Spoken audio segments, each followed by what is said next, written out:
राजस्थान के मुख्यमंत्री अशोक गहलोत ने राज्य विधानसभा में बजट पेश किया, जिसमें दौसा जिले को भी कई सौगातें दी है। इससे स्थानीय लोगों में खुशी है। गहलोत ने बजट में लवाड़ उपखंड कार्यालय खोलने की घोषणा की। दौसा विधानसभा में दौसा, नांगल, राजवतान के अलावा अब एक ही विधानसभा क्षेत्र में तीसरा उपखंड कार्यालय खोलना दौसा विधायक मुरारीलाल मीणा की छवि को और मजबूत करता है। वहीं सिकराय के बहरामुंडा, बांदीकुई के बैजूपाड़ा व सैंथल को उप तहसील से तहसील में क्रमोन्नत करने की घोषणा की गई है। दौसा जिले के गुड़ाकटला, पापड़दा व कुंडल में अब उप तहसील खुलेंगे। दौसा जिले में नर्सिंग कॉलेज की लंबित मांग पर बजट में ध्यान रखा गया है। जिले के गुड़ाकटला व बालाहेड़ी पीएचसी और सीएचसी में क्रमोन्नत किया जाएगा। वहीं बैजूपाड़ा में नया सामुदायिक स्वास्थ्य केंद्र खोलने की बजट में घोषणा की गई है। जिले में प्रत्येक विधायक की अनुप्रशंसा पर एक मॉडल सीएचसी भी बनाई जाएगी। इसके अलावा मंडावर व रामगढ़ पचवारा में कॉलेज की सौगातें दी है। महुआ उपखंड के पावटा संस्कृत विद्यालय को क्रमोन्नत करने का प्रावधान है। दौसा जिले में उद्योग को बढ़ावा देने के लिए मुख्यमंत्री अशोक गहलोत ने बड़ी सौगात दी। सिकराय में नया औद्योगिक क्षेत्र स्थापित किया जाएगा, तो वहीं नांगल, राजवतान में भी औद्योगिक क्षेत्र खुलेगा। जिले में सड़क निर्माण के क्षेत्र में बजट घोषणा के तहत NH 21 से NH 48 तक वाया छतरी वाली ढाणी, सिर्रा की ढाणी, दुर्गा मंदिर, मालपुरा, चांदराना जिला सीमा तक, तो वहीं लालसोट विधानसभा क्षेत्र में NH 148 से मोरौली वाया पिपली, पातलवास, कोलीवाड़ा, डॉ, पपलाज माता व शरधोण तक। सिकराय विधानसभा क्षेत्र में गोलिया मोड़, NH 25 से टोडा वाया गांगरीवाड़ा, गढ़वरावा, टोडा रोड तक सड़क निर्माण होगा। इसके अलावा दौसा नगर परिषद क्षेत्र में 20 किलोमीटर व नगर पालिका क्षेत्रों में 10 किलोमीटर मुख्य सड़कों के रिपेयर कार्य सार्वजनिक निर्माण विभाग के माध्यम से होंगे। बजट घोषणा में सरकार ने प्रदेश के 18 बांधों के जीर्णोद्धार की घोषणा की है। इसमें दौसा जिले की बात करें तो सैंथल सागर बांध को शामिल किया गया है।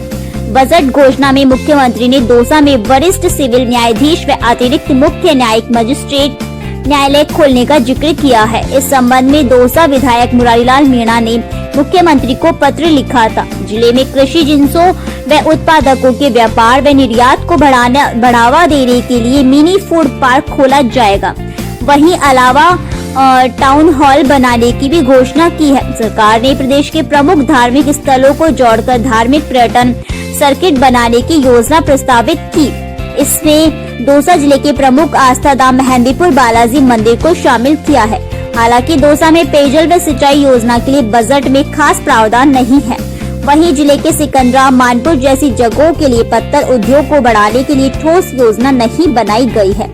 जिले में गिरते भूजल स्तर को थामने के लिए सरकार ईस्टर्न कैनाल योजना के लिए केंद्र सरकार की ओर देख रही है, जिसका बजट भाषण में मुख्यमंत्री ने जिक्र कर विपक्ष पर निशाना साधा। बजट के बाद मुख्यमंत्री ने मीडिया से बात की। आप फिर कल्पना करते थे क्या स्थिति बनेगी, मतलब तो ये इसका पूरा क्रश यही है। बाकी सभी आपको नोट दे रहे हैं लिखित के अंदर कि ऐसे माहौल में ऐसा बजट प्रस्तुत किया गया है। मैं समझता हूँ कि शायद उम्मीद नहीं होगी, शायद आप लोगों को भी नहीं होगी। विपक्ष को तो मैंने सुनाई दिया है कि वो मतलब वो तो देख ले, पता नहीं क्या होगा, क्या बजट लेके आएंगे। मैं समझता हूँ जो कोशिश की गई अच्छा वित्तीय प्रबंधन से ये स्थिति इसलिए बनी कि अच्छा वित्तीय प्रबंधन का परिणाम है कि ऐसी स्थितियों के बावजूद भी ऐसा बजट आया जो कि जन कल्याणकारी बजट है। एक सेक्टर को छोड़ा नहीं हमने, किसान को भी, मजदूर को भी, विशेष योग्यजन को भी, हर क्षेत्र में हम लोगों ने मैं समझता हूँ कि राहत देने का प्रयास किया। और टैक्स लगाए नहीं है, ऊपर से टैक्स लगाना बड़ी बात है। अरे 2% हमने कम किया पेट्रोल डीजल का, आज कम किया, कल बढ़ गया केंद्र का। तुम्हारा कम किया हुआ तो पता नहीं पड़ा लोगों को। हमने जो कम किया था उसका एक पब्लिक और डिस्कशन भी होता है, भाई 2% 1000 करोड़ रुपये कम हुए हमारे। तो 1000 करोड़ का राजस्व से कम होना ऐसे वक्त में, हम जानते हो कि क्या स्थिति रही होगी। फिर भी हमने कहा कि एक पब्लिक में एक भावना है, भाई बहुत ज्यादा प्राइस बढ़े गए हैं। उदाहरण देते वो हरियाणा का उदाहरण हमेशा हरियाणा का राजस्थान में 20 साल का फर्क है, वो नई बात नहीं है। कुछ एक्स्ट्रा जो बॉर्डर के लोग हैं वहाँ बढ़ाते होंगे तेल वेल, पर बाय एंड लार्ज हमारा जो अप्रोच है उससे हमें लाभ है। और आज भी आप अगर सोनिया गांधी जी ने जो पत्र लिखा है प्राइम मिनिस्टर को, तो उन्होंने उनकी धज्जियां उड़ा दी है कि क्या आप देश को लूट रहे हो जिस रूप में। आज मैं कल रात को आर्टिकल पढ़ रहा था कि जिस रूप में इनके पास कोई साधन ही नहीं है, 1/3 कंट्री के राजस्व का, अगर वो आर्टिकल में ठीक लिखा है तो मैं तो एक्सपर्ट हूं नहीं, 1/3 जो है रेवेन्यू कलेक्ट कर रहे हैं इन एक्साइज लगा कर डीजल और इसमें पेट्रोल पर, तेल पर। आप बताइए, तो उससे जनता लूटी है। दाम आधे से कम हो गए आपके इंटरनेशनल प्राइस डॉलर्स के अंदर बैरल में, और फिर भी आप लूटते जा रहे हो क्योंकि लोग समझ नहीं पा रहे हैं। 12-13 दिन से लगातार बढ़ रहे हैं, कल ही बढ़ गए, एक दिन छोड़ के कल फिर बढ़ गए। और लोग वो जो है वो समझते नहीं कि ये जो वो जानते हैं, तो लोग ये आसान तरीका हमारा है। जबकि आज तेल जो है हमारे यहाँ 50 रुपए का आसपास होना चाहिए था। अगर वो छूट देते कि भाई कोविड में लोग तकलीफ में है, देखिए तकलीफें जो होती है ना गरीबों की, वो गरीब आके आपके घर पे आके रोज खड़ा नहीं होता है। ध्यान रखो, स्वाभिमान सभी का है, गरीब का भी है, मध्यम वर्ग का भी है, सैलरी वाला का भी है, सबका होता है। आप ये उम्मीद मत करो भाई कि तकलीफ सब मालूम पड़ेगी जब हमारे घर के आगे बाहर आके खड़े होंगे लोग कि भाई हमें कोई मदद करो। कोई नहीं आता हमारे पास। तब भी हमने 3,500 हजार रुपये दिए 3 किस्तों के लिए, 2,000 रुपये और दे रहे हम लोग। इसलिए वो ऐसे लोग डेस्टिट्यूट लोग हैं, वो नहीं आके गए हम लोगों को सब की सीएम हाउस के आगे भीड़ लगी हुई बाहर आकर के। ये बातें सरकार जो चलाते हैं उनको खुद को समझनी पड़ेगी कि भाई कि हालात क्या है देश के अंदर। क्या इन हालातों में एक्साइज और ये लगती है जो तेल का है, ये हमारे यहाँ इस देश के अंदर इक्वल है रेट सबकी। अगर बड़ा इंडस्ट्री बनाएगा तेल वही भाव है डीजल के और पेट्रोल के, और गरीब या किसान बनाएगा स्कूटर में तो भी भाव है। कई कंट्री में अलग अलग भाव भी होते हैं। हमारे मुल्क को कुछ सोचना चाहिए, मोदी जी को केंद्र को सोचना चाहिए कि अगर आपकी ये स्थिति रहनी है आगे भी, तो फिर आप फर्क करो, आप फर्क करो, उसके अंदर कोई तरीका निकालो। वो तो मार्च से लेंगे आपकी एक्साइज की, पर जो एक्साइज आप लगा रहे हो लगातार, राज्य सरकार कितनी रिलीफ देगी तो क्या फर्क पड़ेगा उनको, वो रेट तो वही रहेगी। तो ये स्थिति है, राज्यों को भी इनको ईज करना चाहिए। मोदी जी की गवर्नमेंट को चाहिए राज्यों को भी कोविड के अंदर मार खाली वो 14,000 करोड़ की नहीं पड़ी है, रेवेन्यू की पड़ गई है। और रेवेन्यू के अलावा जो हालात बने हैं पूरे कंट्री में, उसकी बढ़ती मार अलग से बढ़ती है। ये जो महंगाई बढ़ती जा रही है और एक्साइज बढ़ती जा रही है इसमें पेट्रोल डीजल में, तो इनडायरेक्ट में मार तो पब्लिक को पड़ती है, और पब्लिक पड़ती है तो उसका असर पड़ता है सरकार में, पड़ता है रेवेन्यू पड़ता है। बात तो वही है घूम करके। तो मोटे तौर से मैं समझता हूँ कि बहुत कोशिश की गई है और अच्छा बजट पेश हुआ है। कोई कर लगाए कैसे धरातल पर उतरेगा, क्योंकि केंद्र से भी पूरी मदद। धरातल में हमने जो एस्टिमेट पेश किया है तो कोई ऐसे थोड़ी किया है। जो बजट एस्टिमेट बनते हैं वो सोच समझ के बनते हैं, सोच समझ के बनाए हमने। पहले भी हमने मेरे ख्याल से 86% हमने पूरा किया है कोविड के बावजूद भी। बजट की घोषणाओं को 50% करना कोई कम बात है क्या? वो तो डॉक्यूमेंट आप में है छपा हुआ हमारा घोषणा पत्र। अगर 50% दावा हम कर रहे हैं तो कुछ सोच के कर रहे होंगे।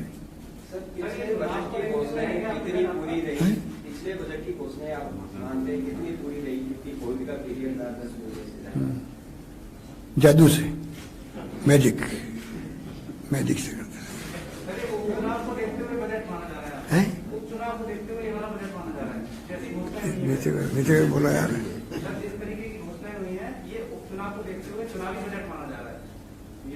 उपचुनाव नहीं, मध्य प्रदेश चुनाव की बात लोग कर रहे हैं, विपक्ष वाले। आप उपचुनाव की बात कर रहे हो। अभी हमारे अध्यक्ष जी को क्या कहा नीचे, उन्होंने बोलो। बीजेपी के एमएलए कह रहे थे क्या मध्यावधि चुनाव हो रहेंगे, हम तो सोच ही नहीं सकते ऐसा बजट आएगा। मैंने कहा बोलोगे क्या? बोले पिछली गली से निकल जाएंगे हमारे। क्या नहीं बोलेंगे, पीछे गली से निकल जाएंगे। ये कमेंट नेताओं के हो रहे उनके, तो पीछे की गली से निकालने वाली स्थिति पैदा हो गई उनकी, तो आप सोच सकते हो। ना मध्यवर्ती चुनाव होंगे, 5 साल सरकार चलेगी, बल्कि अगली बार सरकार वापस कांग्रेस ही बनाएगी।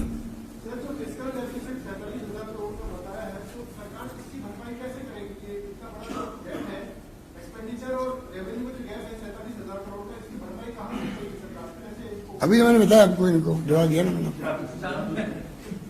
मैजिक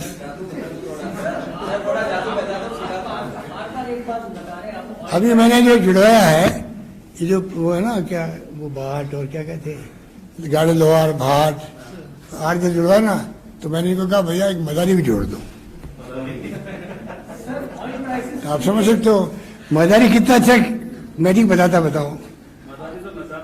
आज पानी ज्यादा पिया आपने, आज पानी ज्यादा पिया, क्या पानी ज्यादा पिया। पानी तो, पर मैंने कहा पानी पी पी के मैं प्यार कर रहा हूँ, कोस नहीं रहा हूँ उनको। जैसे आपने प्रतिपक्ष को संदेश दिया कि सारे संपूर्ण प्रतिपक्ष को संदेश दिया। ये क्या होता है? सर बजट तो बहुत अच्छा है, बिल्कुल महसूस हो रहा है, लेकिन सवाल है कैसे पूरा होगा, थोड़ा सा रेवेन्यू वित्तीय प्रबंधन करके भाई लीकेज नहीं हो, रेवेन्यू पूरी आए आपके। आधा काम उससे हो जाता, माइनिंग है, ये आपका पेट वाला विभाग, सेल टैक्स, पहले साहब नाम बदल गया जीएसटी का। अगर आप ढंग से मैनेज करो, लीकेज नहीं होने दो, पूरा वसूल करो, तो आपको प्रबंधन हो जाता है। अभी हुआ ना प्रबंधन, देखिए आप ये जो बजट पेश किया उसके पहले एस्टिमेट जारी किया हम लोगों ने, और जो पिछला बजट भी हमने जो 86% पूरा किया है, तो लॉकडाउन के बावजूद किया ना, मतलब कर्जा भी लेना पड़ेगा सर, बड़ा कर्जा भी लेना पड़ेगा वर्ल्ड बैंक से। और वो तो जो भारत सरकार ने पहले 3% था, अब छूट दिए 4% की, वो सब राज्यों के लिए है, वो तो लेना ही पड़ेगा। वो तो कर सर मैं पूछना चाह रहा था, आपने घोषणा की है, लेकिन एक समस्या है कि लास्ट टाइम भी आपने भर्तियों की घोषणा की, इस बार भी 50,000 भर्तियों की घोषणा की है, लेकिन सारी भर्तियां कोर्ट में जाकर अटक रही है। देखो सब ने बात सुनिए, पिछली गवर्नमेंट की भर्तियां थी ना, वो कोर्ट से अटकी हुई थी, उनको हमने काफी हल किया है। हमने काफी नौकरियों में डीओपी से बात करके उसके नियम कायदे भी संशोधित भी करवाए, जिससे कि ये भर्तियां अटके नहीं। हमारा पूरा फोकस इसके ऊपर है। पर तो एक बात भी फैक्ट है, 50,000 भर्तियों की हमने घोषणा करी अभी वापस, मेरे ख्याल 80,000 ज्यादा लग चुकी है पहले की। पर आप मुझे बताइए 50,000 से काम चल सकता है क्या? जब तक गैर सरकारी स्तर पर ऐसा माहौल नहीं बनेगा, ऐसी योजना नहीं बनेगी जिसमें चाहे स्किल डेवलपमेंट की बात हो, ट्रेनिंग की बात हो, सब रोजगार की बात हो। इसमें हमने 5 लाख लोगों को, आप देखो उसमें जो हमने प्रोविजन किया है शहरी क्षेत्र के अंदर भी, तो ये तमाम जो योजना लेके आए उसने लेके आए। और देखो युवाओं का स्वाभाविक है कि वो लोग फिर डिमोरलाइज होते हैं। और पूरे देश के, आप देखा नहीं बिहार के अंदर क्या हुआ, तेजस्वी ने एक घोषणा करके मोदी जी के पसीना आ गया, वहां पर पसीना आ गया था। ठीक है, चुनाव वो गड़बड़ कर पता नहीं क्या गड़बड़ की, वो तो आरोप लगा रहे हैं, वो तो वो लगा रहे हैं, हम तो गए नहीं थे। पर एक प्रकार से चुनाव जीत गए मुश्किल से। नीतीश कुमार जी जो मुख्यमंत्री बने तो चुनाव हार ही गए हैं, फिर भी उनको मुख्यमंत्री बना दिया क्योंकि पहले घोषणा कर चुके थे। कहने का मतलब है देखिए, युवाओं में हमें रोजगार देना पड़ेगा, सब रोजगार की तरफ बढ़ना पड़ेगा। और युवाओं से मैं कहना चाहूंगा, अल्टीमेटली आप सरकारी नौकरी के डिपेंड कब तक रहोगे, फर्स्ट नहीं पैदा होगा। ये तमाम हमारी बातें ध्यान के अंदर है। हाँ, एक बार हमने किया 3-4 जो पटवारी, ग्राम सेवक और जो क्लरिकल स्टाफ वाले कॉमन एलिजिबिलिटी टेस्ट कर दें। हम चाहते हैं कि ये जो पेपर आउट वाली बीमारी खत्म हो रहा है हड़ताल से, उसके लिए लगे हुए हैं।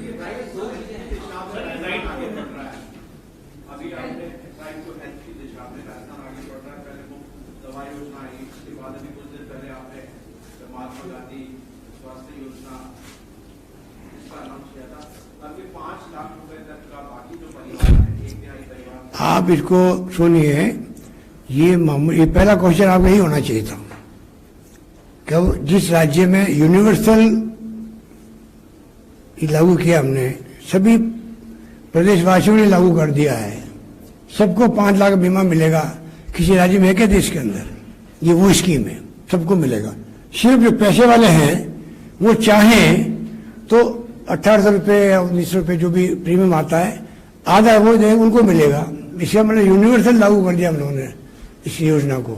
आयुष्मान महात्मा गांधी जो बीमा योजना है वो सब प्रदेशवासियों में लागू हो गई आज से कल से जो भी जो डेट होगी। अगर वो पैसा नहीं भरते तो मगर अगर जैसा आपने कहा कि कुछ लोग पैसा भर सकते हैं, कुछ पैसा भर के ले सकते हैं, और अगर नहीं भरे तो भी सबको मिलेगा, तो इस यूनिवर्सल सबको मिलेगा। उसमें आपका खाली बच्चों मैंने लिखा उसके अंदर कि जो जो जो पैसा जो भरने वाले इनकम टैक्स वाले मान लो, जो कवर कहीं नहीं हो रहे, ना एनएफएसए में हो रहे हैं ना एसई इस चीज़ में हो रहे हैं।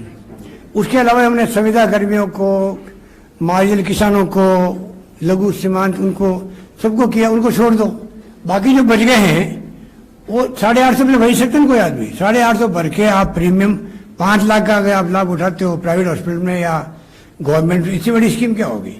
नंबर 1 स्कीम आज अगर मेरे को पूछे तो मैं कहूँगा कि आज के बजट में सबसे प्यारी स्कीम मेरी है, वो है universal health insurance guarantee. Rajasthan तो ओनली स्टेट जिसने किया है, राजस्थान पहला राज्य है जिसने किया है, बिल्कुल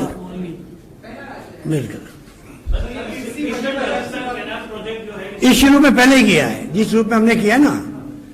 इसकी में तो देखो कई चलती, तमिलनाडु में चलती है ये इंश्योरेंस स्कीम। तो हमारे जो पिछली गवर्नमेंट थी जब हमने किया था दवाएं फ्री मेडिसिन, उसमें चल रही थी आंध्र प्रदेश में। उसको मैं टीम भेज के स्टडी करवाई। उस वक्त में वो इम्पैक्ट नहीं पड़ रहा था क्योंकि उसमें कई गफलत भी होती है नीचे अस्पताल में भी, इंश्योरेंस कंपनी में। तब हमने फ्री मेडिसिन लेके आए थे। उस वक्त मेरी स्टडी हमने आंध्र प्रदेश में करवाई थी। तो तमिलनाडु, आंध्र प्रदेश के राज्य जहाँ मेडिकल में अच्छा काम हो रहा है, पर हमने जो यूनिवर्सल किया है ये राजस्थान एकमात्र राज्य है। अलग करने से क्या फायदा होगा? क्या? कृषि बजट अलग करने से क्या फायदा होगा? और दूसरी चीज कृषि बजट अलग करने किसान का इसलिए होगा कि जैसे आपके आज समस्या में अलग तरह की समस्या है। कभी वीसी बढ़ने की बात आती है, कभी जीएसएस कहाँ लगे कहाँ नहीं लगे। जितनी उनकी समस्या है किसानों की, कनेक्शन कितना मिले नहीं मिले, तो एक अलग जब कंपनी बन जाएगी वो अपनी कंपनी अपना इंटरेस्ट देगी, किसानों को देखेगी। ये कंपनी खाली किसानों का इंटरेस्ट देखेगी, इसलिए किसानों के लिए अलग कंपनी बन रही है। किसानों को हम राहत कैसे दे सकते हैं? अभी क्या सब कंपनी मिक्स होती है तो किसानों वाला हिस्सा भी घालमिल हो जाता है, पता नहीं लगता है कि किसानों को जो रिलीफ मिल रही है, दूसरे सेक्टर रिलीफ मिल रही है, उस पर कितना मतलब बाइफिकेशन नहीं हो सकता। अब प्योरली किसानों के लिए हिंदुस्तान में मेरे ख्याल से राजस्थान ने पहला प्रयोग किया है। 4थी कंपनी बनाई है। 3 कंपनी तो आपकी वो 2 5, पर वो तो 3 और डिस्ट्रीब्यूशन कंपनी है। ये हमने किया है, किसानों का अलग से किया, ये नया प्रयोग किया है। कृषि राजस्थान नहर परियोजना के लिए पैसा नहीं मिल रहा है, 37,000 करोड़ रुपए ईस्टर्न राजस्थान कैनाल के लिए, कब तक, क्योंकि गर्मी का सीजन आ रहा है। देखिए मैंने अभी कहा क्या विपक्ष को, रिफाइनरी की रक्त में यूपी गवर्नमेंट थी, तब भी हमने पूरा पैसा बनाए रखा उसके ऊपर। डेमोक्रेसी चाहिए पूरे देश के अंदर, पूरे राजस्थान में सब जिलों में, सब गांव में कोई मांग करेगा हमसे, केंद्र में सब राज्यों से मांग करेंगे, सब स्कीमों के अंदर। हमने इतना पैसे बनाए मनमोहन जी सरकार पे भी, कांग्रेस प्रेसिडेंट की हेल्प भी ली हमने। आखिर में हमें वो सौगात मिल गई। रिफाइनरी आना बहुत बड़ा निर्णय था, जो मुरली देवड़ा जी पहले मना कर रहे थे जब आए थे जयपुर आए तब। आप मेरे कई लोग होंगे यहाँ, ये प्रोग्राम हुआ था एक ऑयल कंपनी का, तब वो एग्री नहीं कर रहे थे। आखिर में एग्री उनको ही करना पड़ा, और क्योंकि हमारी जो सोच थी कि ये तेल हमारा निकल रहा है यहाँ पर, 20% तेल निकला देश का राजस्थान के अंदर। आखिर में कामयाब 40,000 योजना बनी हुई, शानदार वहाँ काम चल रहा है। आप अगर जाना चाहते तो मैं आपके लिए मिनी बस का इंतजाम करूँगा। मिनी बस, बड़ी बस तो एक ही बात है, मतलब क्या कहते हैं डिलक्स बस, डिलक्स से ऊपर क्या आ गई,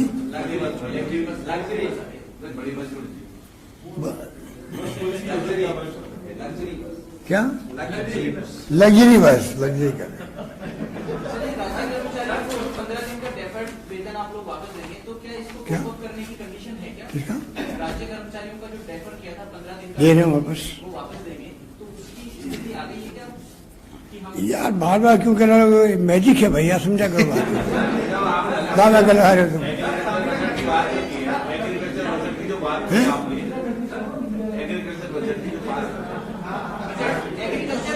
हाँ हाँ सर्च एरिया बनाना है, सर्च एरिया बनाना है। जो हमने किया फैसले वो इसीलिए किया जिससे कि उस सेक्टर में इतना गुंजाइश है। आज 3 के लिए ठंड में बैठे हुए किसान हैं, संवेदनहीनता की पराकाष्ठा सरकार की है। सरकारें कभी जीत करती है क्या? हमारे यहाँ परसों बैठ के महासंघ वाले वो हमारा नौजवान साथी क्या नाम यादव का, उपेंद्र यादव बैठ गए, उपेंद्र यादव जी, पर हमने उनकी भावना का तो क्या नहीं किया गया।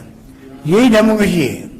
डेमोक्रेसी ये नहीं कि आप असहमति व्यक्त करो, आलोचना अगर सरकार की तो आप राष्ट्रद्रोही हो, देशद्रोही हो, जो आप पत्रकार बंधु जेल में जा रहे हैं। क्या बीतती होगी उनके ऊपर, लड़का लड़की पर? नौजवान लोगों को आप जेल में बंद कर रहे हो। क्या हो रहा है देश के अंदर? वो मैं अगर उसमें शुरू कर दिया पता नहीं मैं भी कहाँ चला जाऊंगा।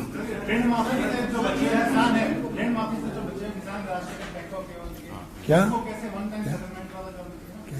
किसान ऋण माफी से जो बचे ना अपने को, हाँ, उसके लिए हमने कहा है कि हम चाहते हैं कि इसको अभी तक भारत सरकार को इंटरव्यू करना चाहिए था। अगर मनमोहन सिंह सरकार 72,000 करोड़ माफ कर सकती है तो हम उम्मीद करते थे कि प्रधानमंत्री पूरे देश का एक बार वो भी माफ करेंगे, क्योंकि स्थिति इनकी बहुत खराब होती किसानों की। हमें भी जवाब नहीं दिया उन्होंने, छोड़िए माफ करना तो, पर कम से कम मैं तो अभी प्रधानमंत्री जी को उस दिन कहने वाला था नीति आयोग की बैठक में, तो वो टाइम बहुत कम था। मैं कहने वाला था भाई आर्थिक परंपरा रही है 40 साल से, मैं देख रहा हूँ पार्लियामेंट में कि कोई लेटर एमएलए लिख देता है राज्य का, तब भी केंद्रीय मंत्री या प्राइम मिनिस्टर उसको जवाब देते पहले 3 लाइन का 7 दिन में। आपका पत्र इस कार मिला, मैं दिखवा रहा हूँ, I am looking into it, I will revert back. वो बोलते हैं, लिखते हैं, और महीना भर लगता है, 20 दिन लगते हैं, 1.5 महीना लग सकता है, पूरा जाएगा, 1 पेज पूरा लिखा जाएगा कि भाई आपका ये था, पर इस पर आपको प्रसन्नता होगी, ये काम होगा इस पर, या आपको मैं नहीं कर पा रहा हूँ क्योंकि इसमें दिक्कत आ रही है, जवाब जाता है। आज लेटर लिखते हैं यहाँ से चीफ मिनिस्टर प्राइम मिनिस्टर को, क्या मतलब उनको मतलब वो जवाब एक्नॉलेजमेंट आया तो अलग बात है, पर जो जवाब प्रॉपर आना चाहिए वो तो आना चाहिए ना। आज हमने कहा उनको याद दिलाया वादा उनको, मैंने कहा उसी मीटिंग में आपको वादा हम याद दिला रहे हैं, आपको वादा अपना पूरा करना है। इसके कई मायने होते हैं इसके, कहने का मतलब कि ये स्थिति ठीक नहीं है।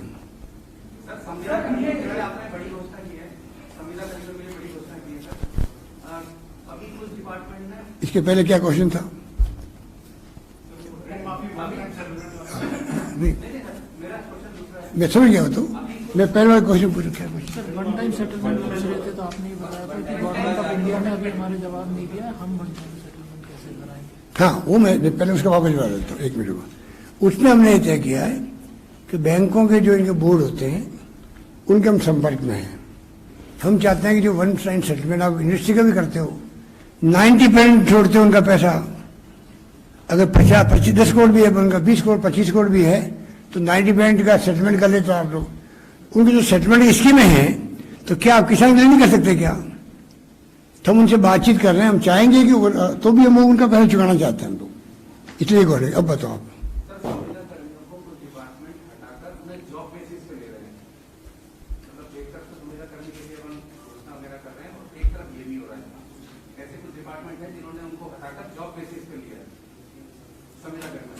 वो ले नहीं सकते ना कोई, बगैर प्रोसेस के तो आप किसी को चाय तो नहीं ले सकते हो। हमने क्या किया है कि अटेम्प्ट कर रहे हैं संविदा कर्मियों का अलग कैडर बना दे, डिपार्टमेंट में कैडर बन जाएगा तो जब कोई नौकरी निकलेगी वहां पर तो उनको उनका प्रोसेस में प्रायोरिटी मिल जाएगी। उसको दिखवा रहे हो, ठीक है, थैंक यू।